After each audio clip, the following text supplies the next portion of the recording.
তুই যদি আমার হইছিলে। ওয়ালাইকুম সালাম ভাইস্তা, মনে হলো যে ভাড়া ধরলো।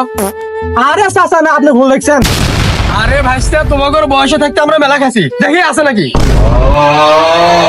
আরে ভাইস্তা, খালি কি ধুয়ে ছেড়ে পাও নাকি গোল টোল বাঁধা বেরো পাও? আরে মাদ্র সাহেব, আমি গোলে বানাতে পারি, দেখবেন নাই? আল্লাহর পোলা মানে একবার নষ্ট হয়ে গেছে। হ্যাঁ বাবা, ঠিক হয়েছে। সময় সেজে আমি হাজির হয়েছি, উপহার কি কি পাবো লিস্টি করেছি। আরে শালা, প্রতিদিনের বৃষ্টি আমার ধানগুলা পুটকি মারা গেল। চাচা চাচা, আপনার মেয়ে না আতিকের ছেলের সাথে পালাই গেছে।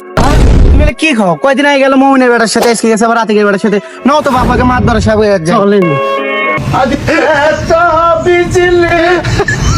চাচা চাচা, আপনার বেটা তো হোটেলের বেটিং নিয়ে পালাই। সত্যি আমার বেটা পালাইছে। তাহলে চল মাতবর সাহেবের কাছে যাই, আর একটু মিটিং আছে। মাতবার ঠাবা থকো থকো, মাতবার ঠাব বার কাসান। Oh my god. ব্যাপারে হোসেন সাহেব, এত সকাল সকাল কি হয়েছে? মাতবার ঠাব এলাকায় কি কোনো খোঁজ খবর রাখেন? আমার বিডিতে পলাইছে আতিকের বেটার সাথে। আরে বেটা, কথা সাবধানে বলবেন।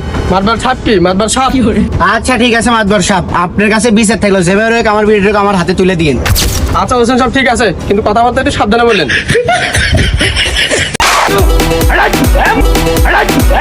মার্বল সাহেব, কে বলে মার্বল সাহেব?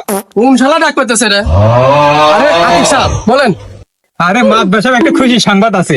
মনে করেন যে আমার বেটা হোসেনের বেটিং নিয়ে পলাই গেছে। এতদিনে মনে করেন একটু মধ্য মানুষের কাম করছে। কিসের খুশি সংবাদ? হোসেন সাহেব বিচার দিয়ে গেছে, বিকেলে বিচার আসেন।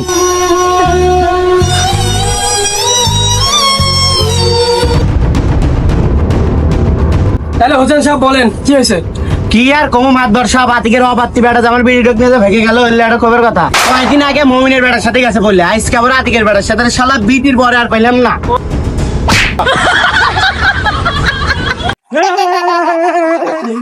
বেটির মতো বেটি হলি তো এক বেটিতে 7 জাবের মুখ দেখা যাবে। মাতবার সব কিছু কইলেন নাকি? না না, কিছু না। আদিক সাহেব, এবার আপনি কি বলবেন বলেন। দেখেন মাতবর সাহেব, অল্প বয়সে বিয়ে করছি, দাড়ি গজাই নেই, বেটারও তো ভাজা পয়সা গজাই নেই। আমার বেটা হোসেন সাহেবের বেটিং নিয়ে পলে গেছে, এতে আমি খুব খুশি, আলহামদুলিল্লাহ। মাদ্র সাহেব, আমার একটা কথা আছে।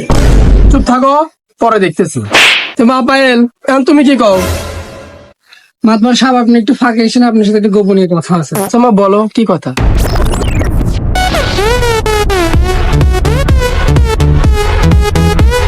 মাদ্র সাহেব, আমাদের দুজনকে বিয়ে বয় দেন, আর বিয়ের পর আমার রুমে একদিন আসেন। ঠিক আছে। मुझसे शादी करोगी, मुझसे शादी करोगी। আচ্ছা, যা আবার হয়েছে, সামনে শুক্রবার রিদওয়ান আর পায়েলের বিয়া। যা আবার হয়েছে, বিচার এখানেই শেষ।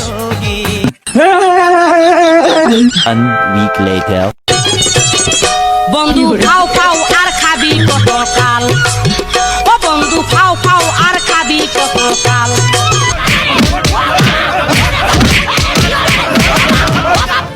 ও বাবা, বাবা গো, ওরা কি আমায় মার্ডার করতে চেয়েছিল? আমার নাম পায়েল, 12 জনের কাছে দিয়ে বেড়াই, তাও তো বাঙ্গি থাকা